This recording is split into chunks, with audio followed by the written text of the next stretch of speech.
Halo, Shalom. Apa kabar Bapak Ibu, Saudara-saudara Jemaat AFJF Cirebon?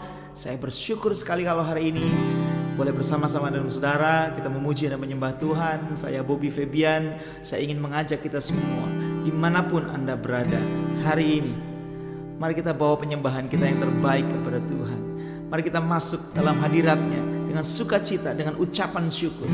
Karena kita tahu Tuhan kita, Tuhan yang dahsyat. Kepadanya lah hati kita percaya. Amin, saudara. Hey!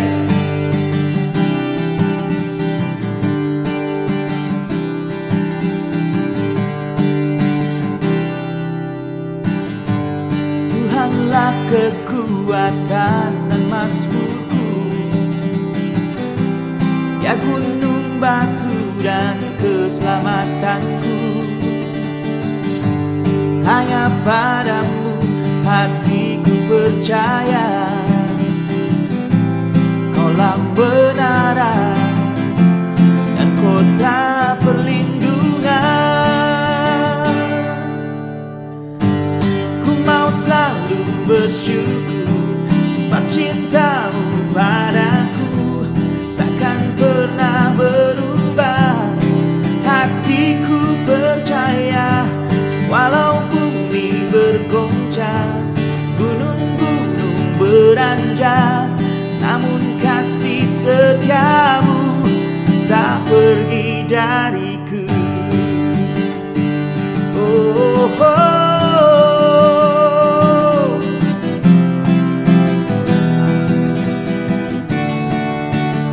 Tuhanlah kekuatanku, Tuhanlah kekuatan dan mazmurku,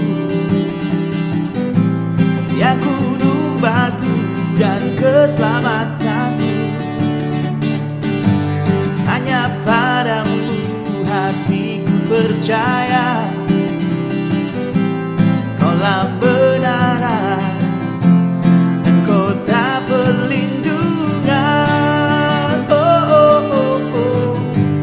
Ku mau selalu bersyukur sebab cintamu padaku takkan pernah berubah.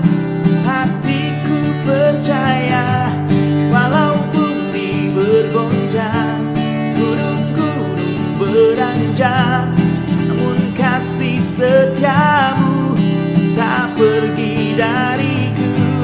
Ku mau selalu bersyukur sebab cintamu padaku takkan pernah berubah. Hatiku percaya walau bumi bergoncang, gunung-gunung beranjak, namun kasih setiamu tak pergi dariku.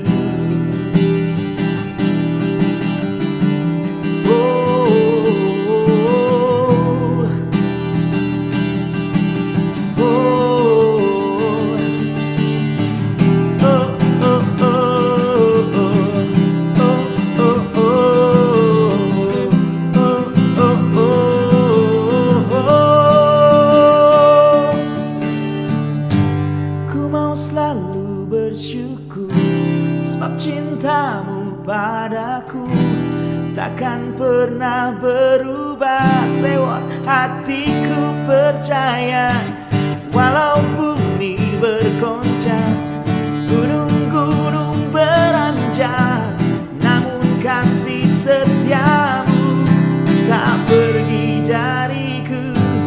Ku mau selalu bersyukur sebab cintamu padaku takkan pernah berubah.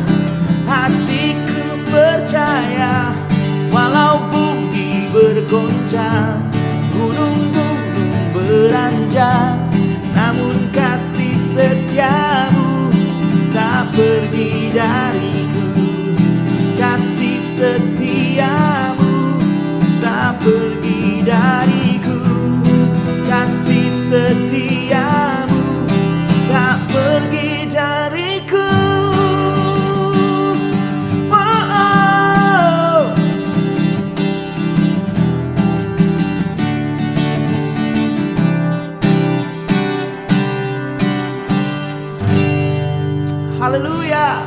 Haleluya. Kita percaya bahwa kuasa Tuhan tidak terbatas dalam kehidupan kita. Dia adalah gunung batu, dia kota benteng kita, perisai hidup kita. Roma 5 ayat 5 berkata bahwa pengharapan kita di dalam Kristus adalah pengharapan yang tidak pernah mengecewakan kita, saudara. So hari ini, apapun masalah saudara, percayalah waktu kita berharap kepada Tuhan, bahwa kita bisa bounce back. Ya kan, kita bisa kembali lagi, bersemangat lagi, kita bisa percaya lagi. Kita percaya bahwa selalu ada jalan keluar di dalam Tuhan. Haleluya.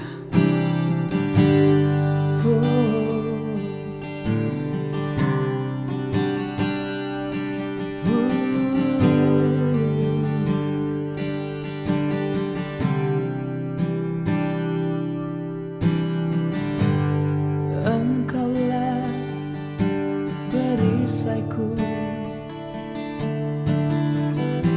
saat badai menerpaku.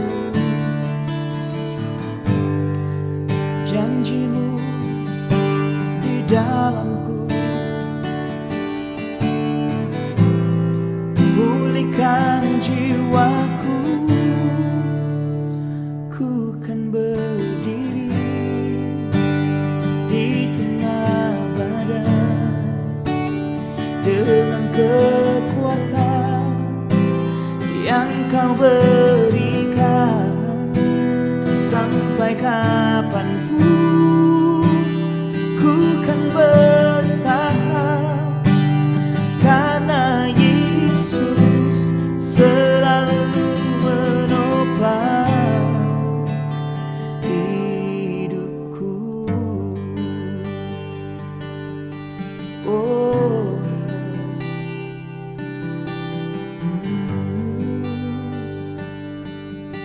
mari jemaat Tuhan sama-sama katakan, Engkaulah perisaiku. Engkaulah perisaiku saat badai hidup, saat badai hidup menerpaku. Katakan, firman-Mu di dalamku, firman-Mu di dalamku, tenangkan jiwaku. Ku kan berdiri di tengah badai, di tengah badai. Oh, dengan kekuatan yang kau berikan. Sampai kapanpun ku kan bertahan, karena Yesus selalu menopang. Ku kan bertahan dalam tekanan, dengan kekuatan yang kau berikan. Sampai kapanpun tak tergoyahkan, karena Yesus selalu menopang hidupku. Oh,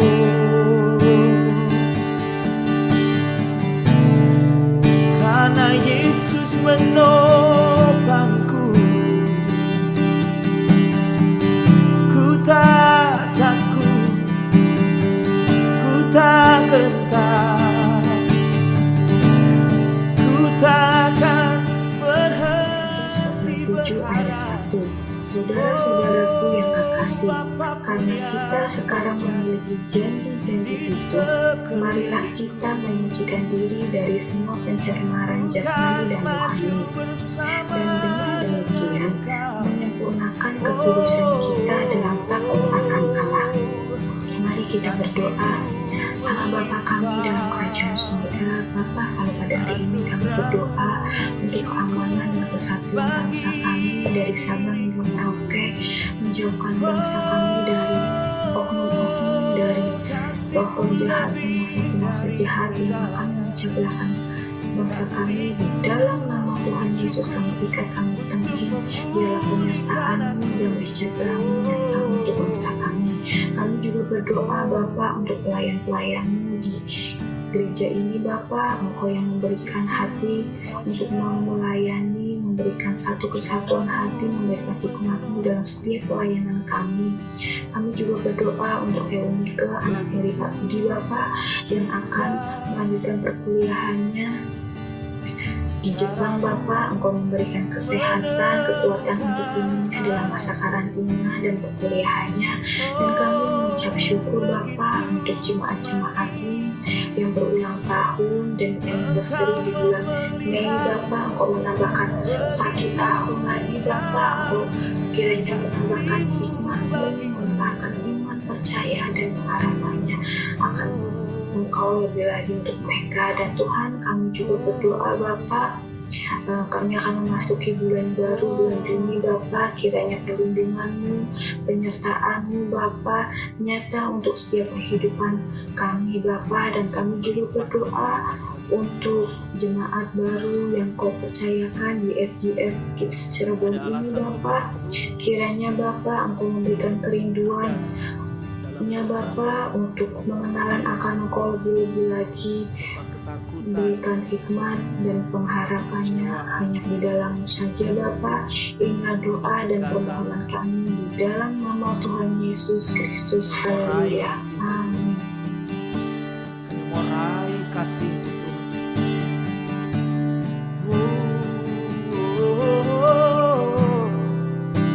kami mau naik bersama-Mu, terbang tinggi bersama-Mu.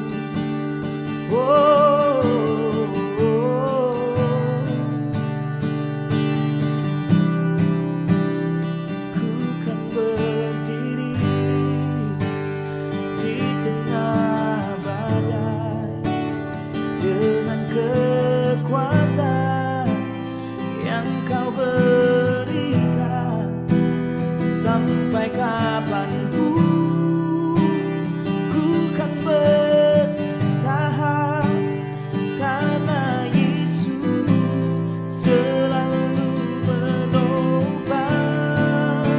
Dan ku kan bertahan dalam tekanan dengan kekuatan yang Kau berikan. Sampai kapanpun tak tergoyahkan, karena Yesus selalu menopang hidupku. Dan sampai kapanpun tak tergoyahkan, karena Yesus selalu menopang hidupku.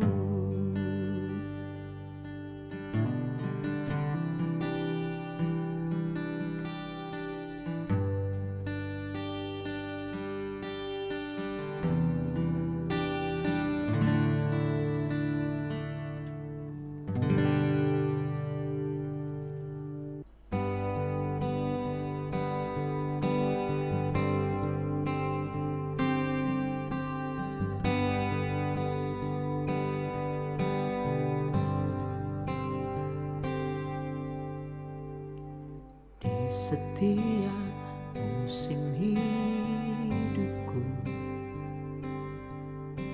selalu kulihat setiamu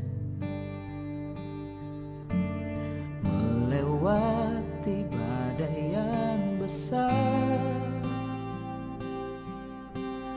Tangan-Mu menjaga langkahku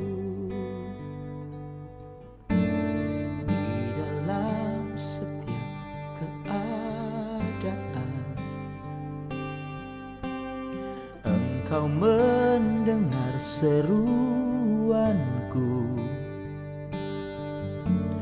Kau Tuhan tak pernah terlelah. Tangan-Mu menjaga hidup bersamamu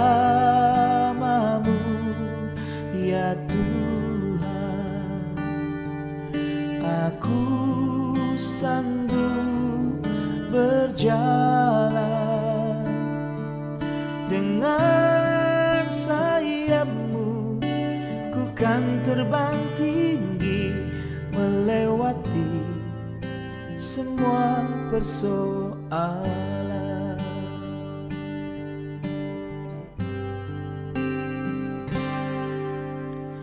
Di setiap musim hidupku, selalu ku lihat setiamu, melewati badai yang besar. Tanganmu menjaga langkahku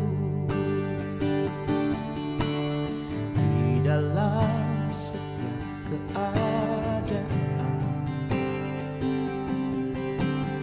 Engkau mendengar seruanku.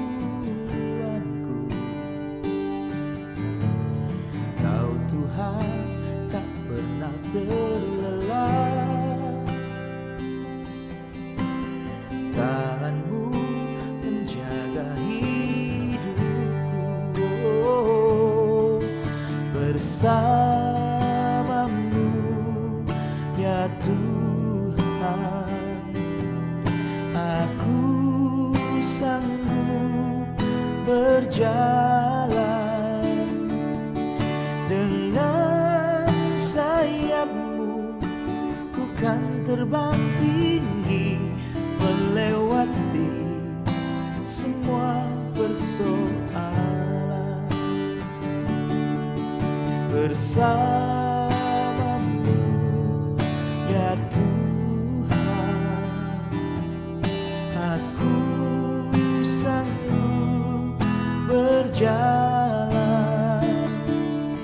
dengan sayapmu, ku kan terbang tinggi melewati semua persoalan.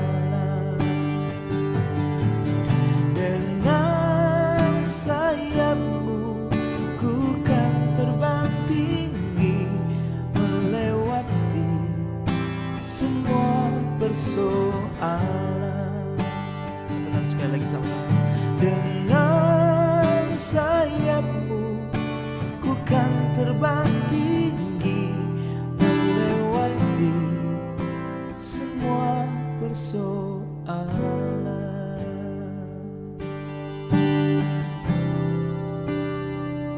Oh,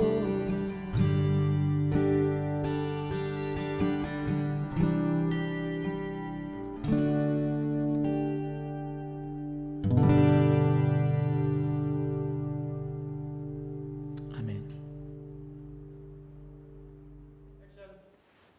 Happy Sunday semuanya.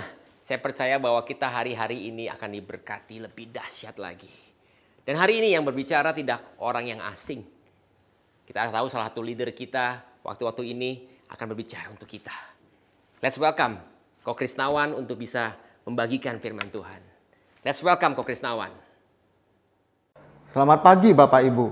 Pagi hari ini saya akan menyampaikan firman Tuhan dengan tema bounce back atau bangkit.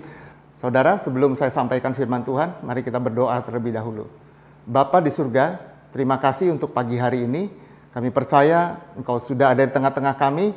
Mari berjaga di pintu bibir hamba-Mu dan berkati, urapi Tuhan mereka semua yang mendengar pemberitaan firman ini di rumah-rumah pada hari ini. Tuhan terima kasih, mari berfirman melalui hamba-Mu. Di dalam nama Tuhan Yesus kami berdoa dan mengucap syukur. Amin.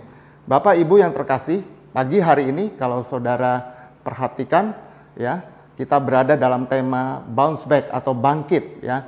Kita tahun 2021 ada di dalam tema The Greater Destiny ya, mengejar lagi panggilan Allah dengan lebih lagi. Saudara, pagi hari ini kalau saudara ingat tentang kisah si anak hilang dalam Lukas 15, saudara akan baca bahwa si bungsu itu terpuruk, saudara ya. Dia minta bagian harta dari bapaknya, dia lalu terpuruk, dia jatuh miskin. lalu dia pada satu saat dia mengambil keputusan, aku akan bangkit dan kembali ke rumah Bapakku. Tapi sayangnya saudara, si bungsu ini berkata, jadikan aku salah satu orang upahan Bapa. Apa yang kurang di sana? Si bungsu itu memiliki mentalitas budak, saudara. Si bungsu itu memiliki mentalitas bukan mentalitas seorang anak. Saudara, pagi hari ini saya ingin menyampaikan sebuah tema tentang bangkit. Tapi bangkit untuk apa? Ya, bangkit untuk apa tujuannya? Nah, pagi hari ini sebelum lebih lanjut kita membahas firman Tuhan, saya ingin sedikit review dengan apa yang terjadi pada hari-hari ini.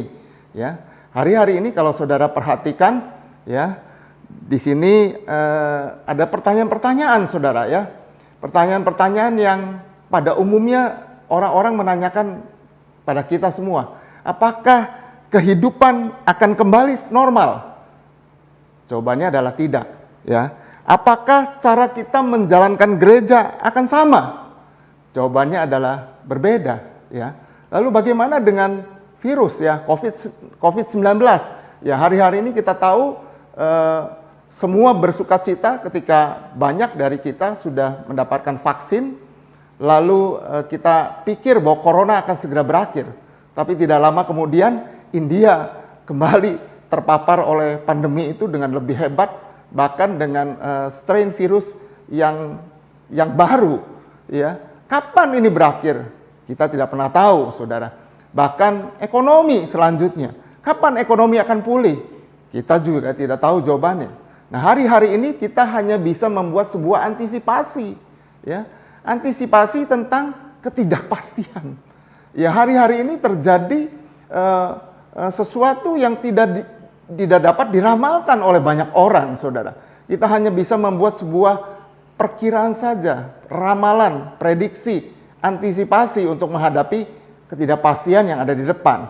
Saudara, artinya apa? Artinya dibutuhkan sebuah perubahan, ya. Nah, pagi hari ini, saudara, perubahan apa, saudara? Ya, perubahan apa yang kita butuhkan, saudara? Hari ini kita membutuhkan perubahan yang terjadi hari ini memerlukan kedewasaan dalam pemikiran, di dalam perkataan kita, bahkan di dalam sikap mental kita. Ya, pagi hari ini saya ingin membahas apa kunci perubahan yang membuat kita bisa memiliki kedewasaan dalam pemikiran, perkataan, dan sikap mental.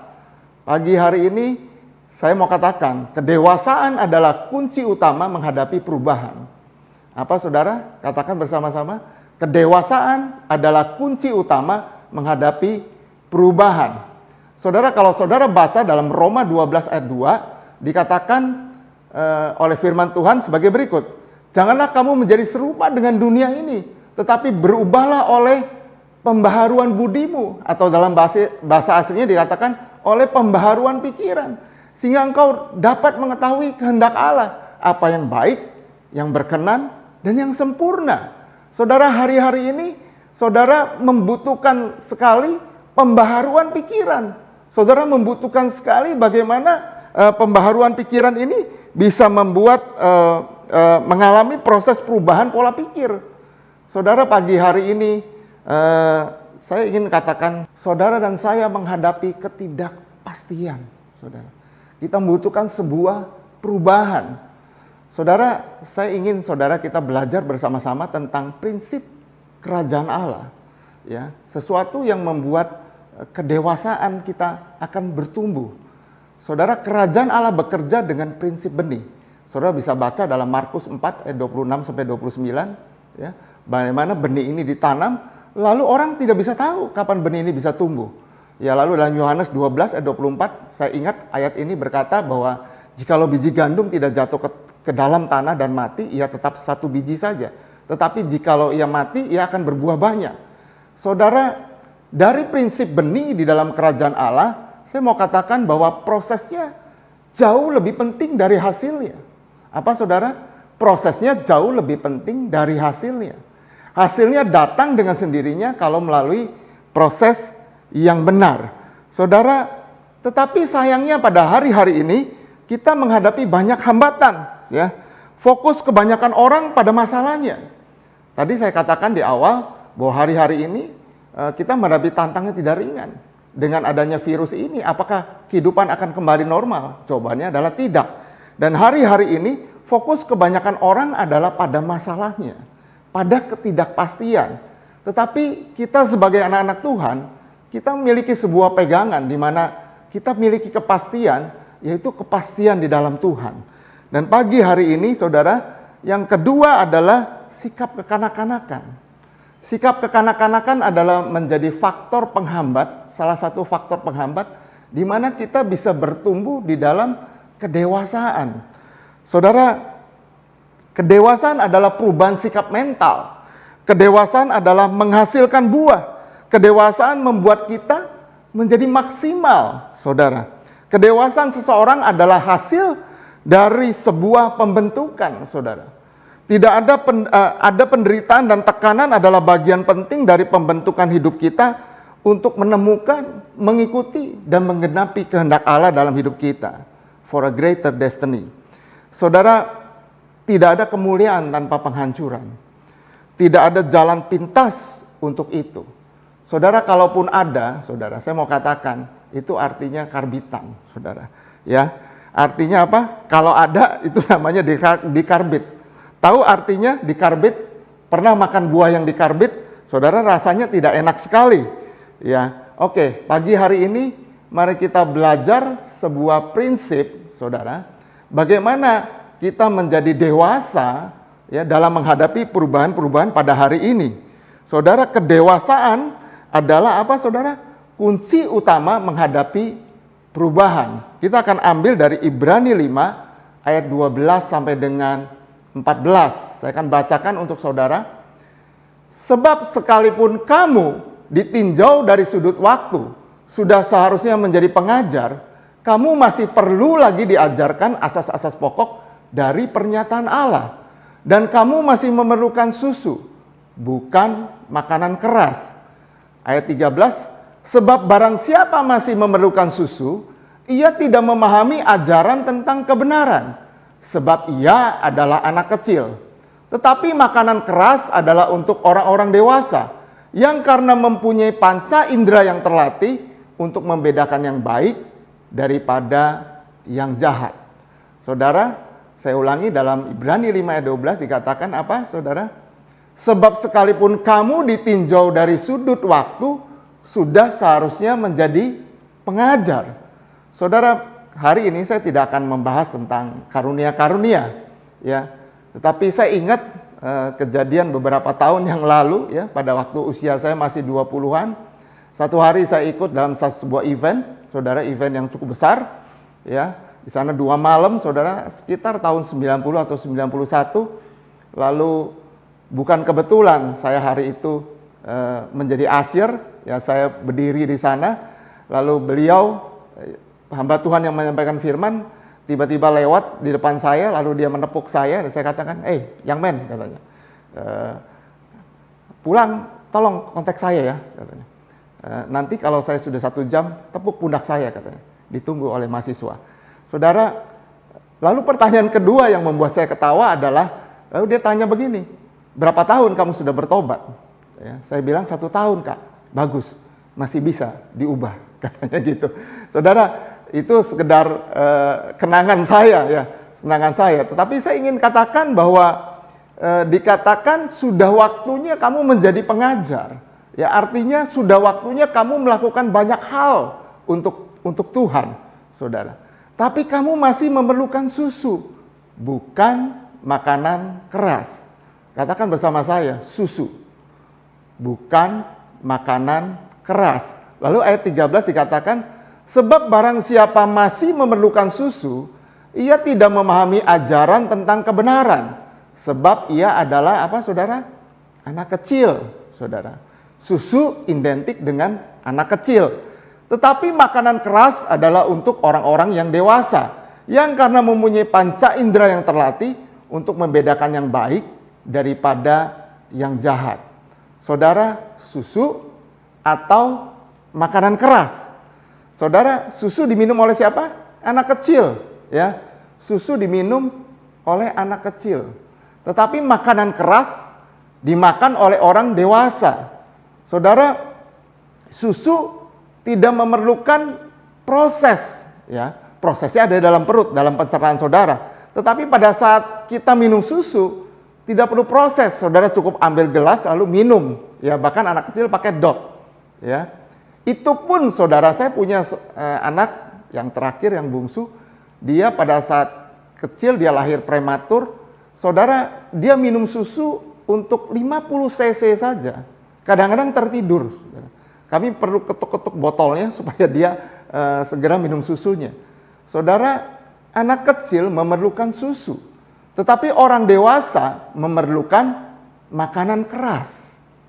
Amin, saudara. Coba saudara bayangkan, kalau kita makan beef steak yang enak, saudara makan steak yang enak, lalu saudara telan aja gitu.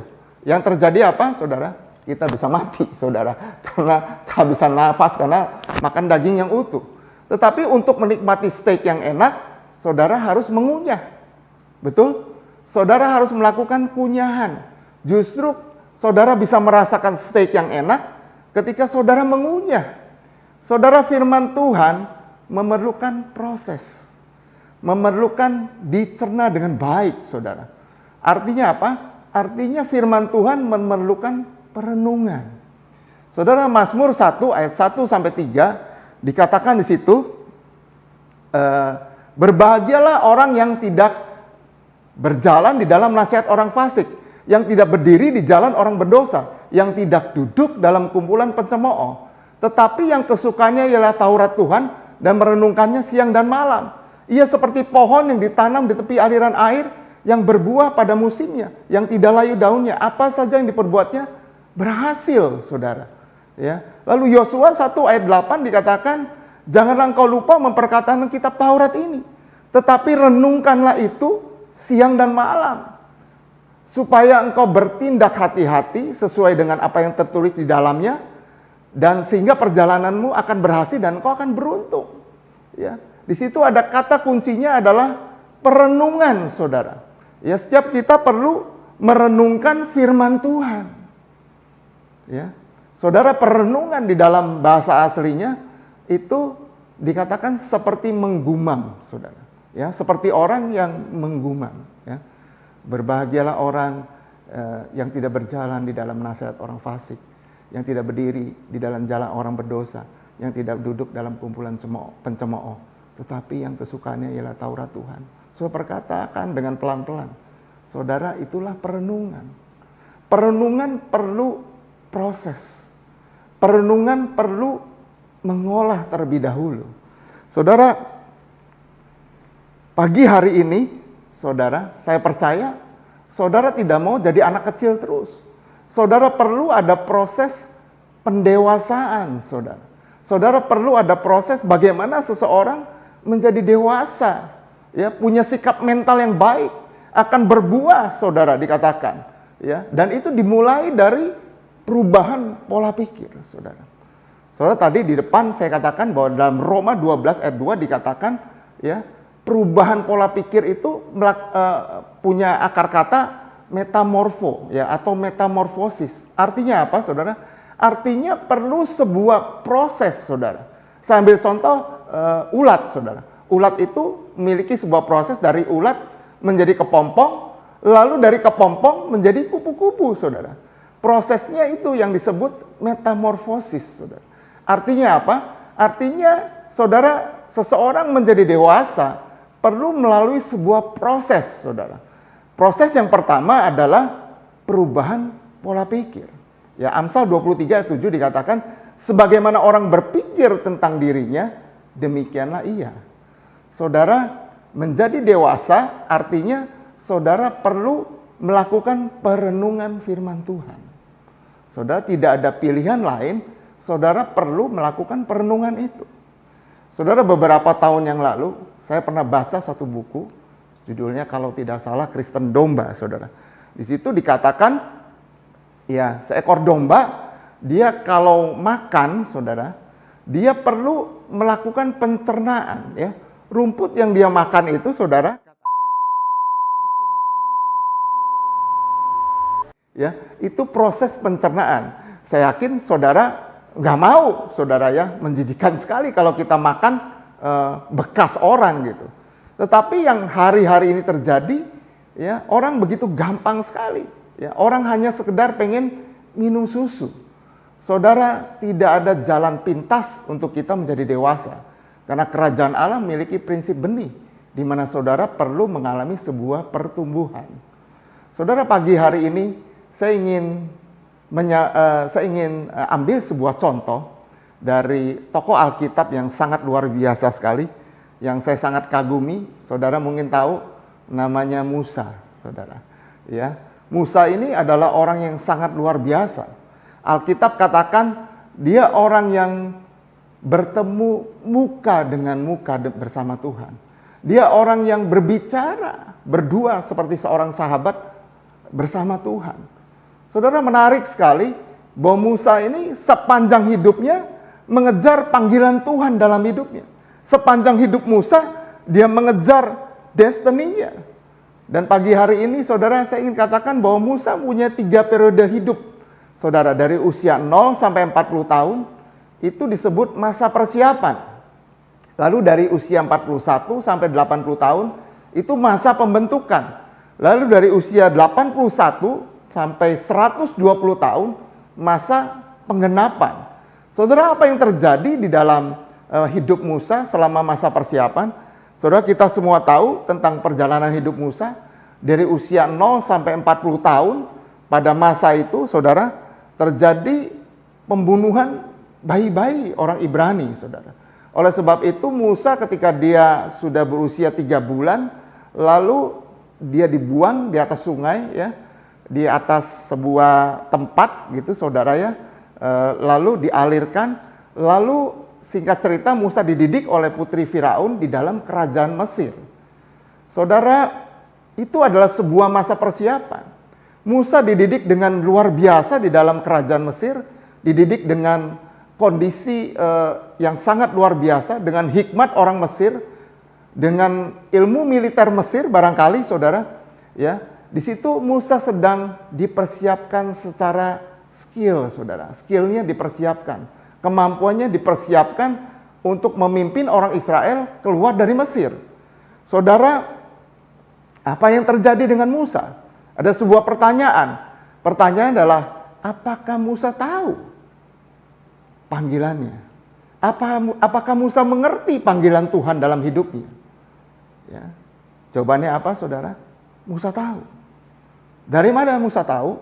Saudara, saya kasih PR, silakan baca dalam Kisah Rasul 7, saudara akan menemukan bahwa ternyata Musa sebetulnya tahu bahwa dia orang Ibrani, bahwa dia punya panggilan yang sangat luar biasa. Ketika dia melihat orang sebangsanya berada di dalam perbudakan, saudara, ya, selama 300 tahun, ya, waktu itu belum sampai 400 tahun, ya, kurang lebih 300 tahun lebih, bangsa orang Ibrani berada di dalam perbudakan bangsa Mesir. Dan dia adalah satu-satunya orang Yahudi yang dididik dengan cara Mesir. Dia mengerti betul panggilannya, bahwa dia punya kemampuan seorang pemimpin yang luar biasa sekali. Tapi ternyata, saudara, apa yang terjadi, saudara? Satu hari dia bunuh orang Mesir, saudara, lalu dia kuburkan orang Mesir itu. Lalu keesokan harinya dia mencoba menjadi pahlawan, saudara. Dia memisahkan orang Ibrani yang sedang bertengkar. Lalu orang Ibrani ini bilang begini, siapa kamu, katanya. Ya kira-kira dengan bahasa saya, siapa kamu? Kamu mau jadi pahlawan kesiangan, katanya. Kamu kemarin yang bunuh orang Mesir itu, kan? Lalu Musa menjadi takut, saudara. Ya, Musa mencoba menolong Tuhan, saudara. Dia berpikir dengan skillnya, dengan kemampuannya sebagai seorang pemimpin, dia sudah cukup waktunya untuk memimpin. Tapi yang terjadi adalah orang Ibrani itu nggak bisa menerima. Dia bilang, siapa kamu, katanya. Lalu Musa lari ketakutan, saudara. Nah, disitulah dimulai pembentukan Musa, saudara. Selama 40 tahun, dia berada di padang gurun, saudara. Dari mengepalai pasukan, saudara, orang-orang Mesir, ya, pasukan tentara Mesir barangkali, saudara. Lalu dia mengembalakan kambing domba di padang belantara. Saudara, di sanalah Tuhan membentuk karakter Musa.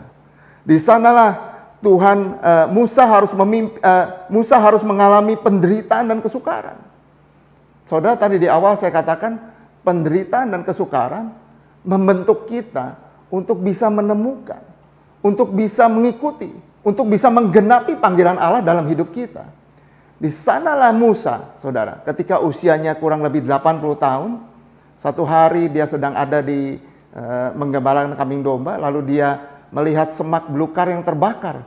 Ya, ada api di sana, tapi tidak terbakar. Lalu Musa mendekati semak belukar yang terbakar itu. Lalu ada suara, Musa, Musa. Saya mau katakan, apakah Musa tahu itu suara Tuhan? Iya, Musa tahu. Berbeda dengan Samuel. Kalau saudara baca kisah Samuel, ketika dia dipanggil oleh Imam Eli, ya, ketika dia mendengar panggilan Samuel, Samuel, lalu Samuel mendekati Imam Eli. Dia katakan, ya Bapak, apakah engkau panggil saya? Oh enggak, saya enggak panggil kamu, katanya. Lalu Samuel kembali tidur. Lalu ada suara yang kedua dikatakan Samuel, Samuel. Lalu dia mendekati lagi Imam Eli. Lalu Imam Eli berkata, saya tidak manggil engkau. Lalu Imam Eli bilang, nanti kalau ada suara panggilan yang ketiga, itu Tuhan yang panggil kamu, katanya. Samuel belum mengenal suara Tuhan. Tetapi saya percaya di usia 80 tahun, ketika Musa melihat semak yang terbakar, ketika ada suara Musa, Musa, ya, dia tahu bahwa Tuhan memanggil dia. Di sanalah Musa mengalami perjumpaan dengan Tuhan. Di sanalah Musa mengalami pembentukan Tuhan. Dan Tuhan menganggap sudah waktunya Musa untuk memimpin bangsa Israel keluar dari perbudakan Mesir.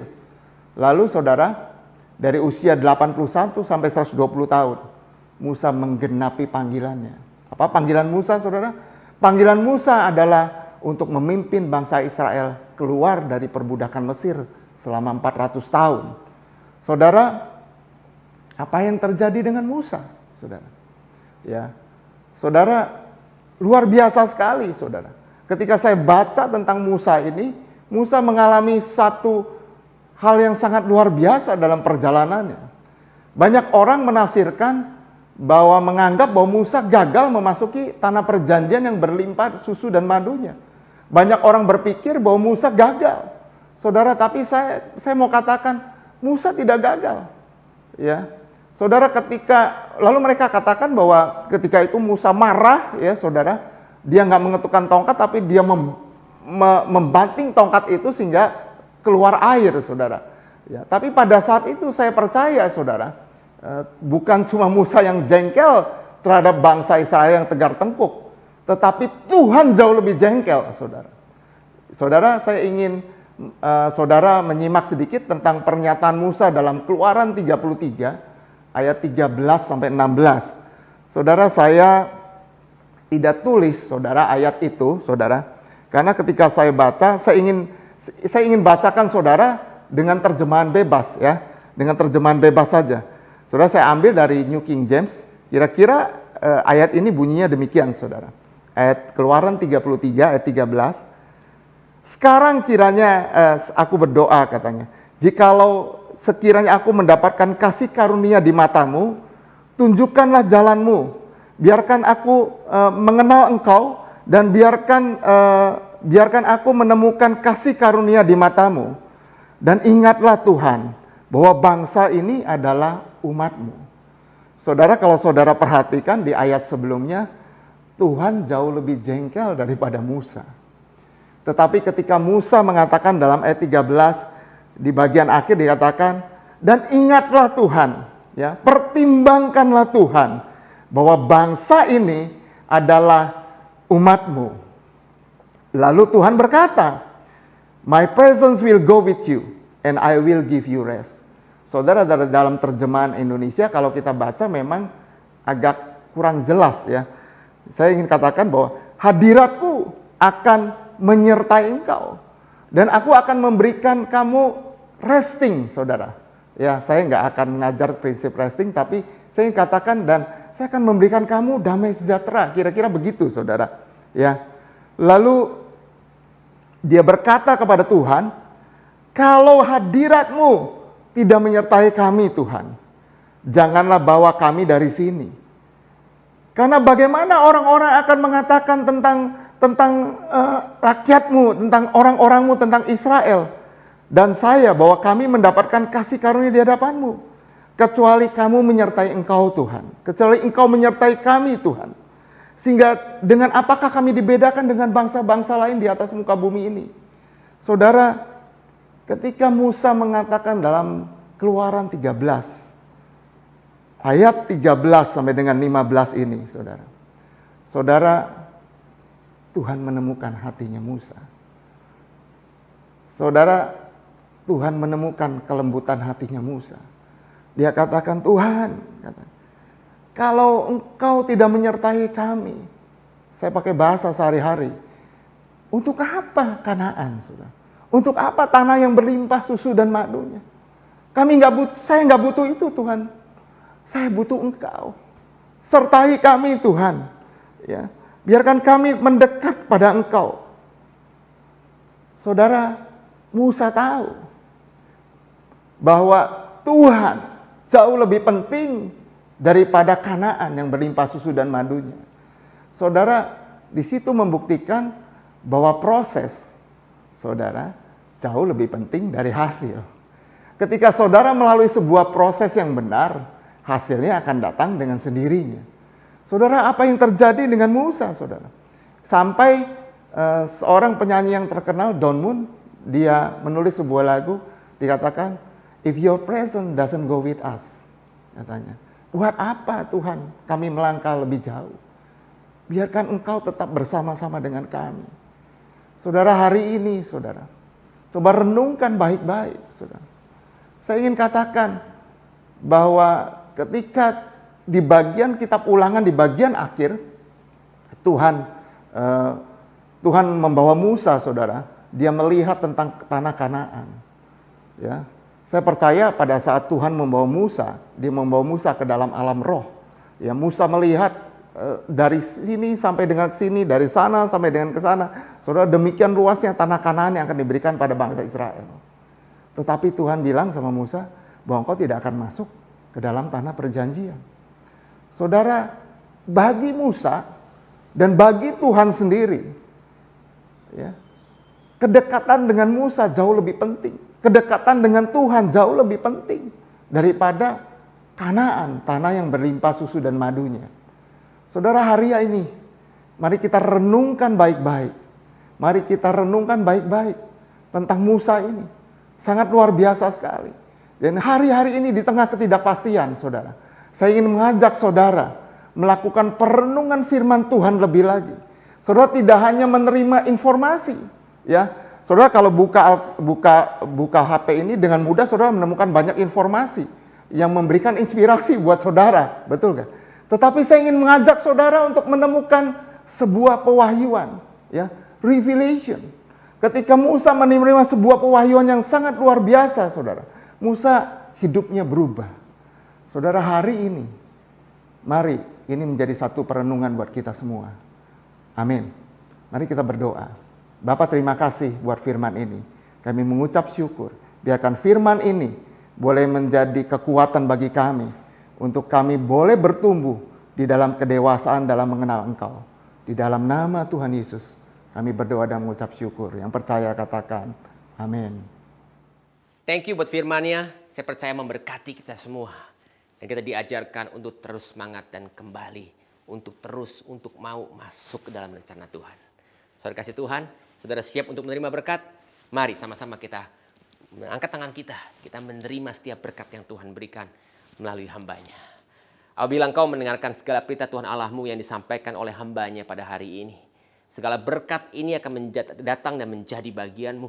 Diberkatilah engkau di kota, diberkatilah engkau di ladang, diberkatilah buah kandunganmu dan setiap hasil yang engkau kerjakan. Sehingga perbendaharaan pada langit akan dibukakan.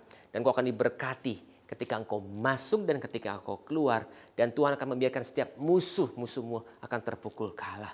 Dan Tuhan akan mengangkat engkau menjadi kepala dan bukan menjadi ekor. Dan engkau akan terus naik dan bukan turun. Dan kiranya kasih karunia, damai sejahtera akan bersama dengan kita mulai hari ini sampai Maranatha. Happy Sunday, God bless you. This is the end of bulan Mei, tapi saya percaya bahwa kita akan ketemu minggu depan di bulan Juni. terus semangat untuk masuk ke dalam perjamuan kudus. God bless you.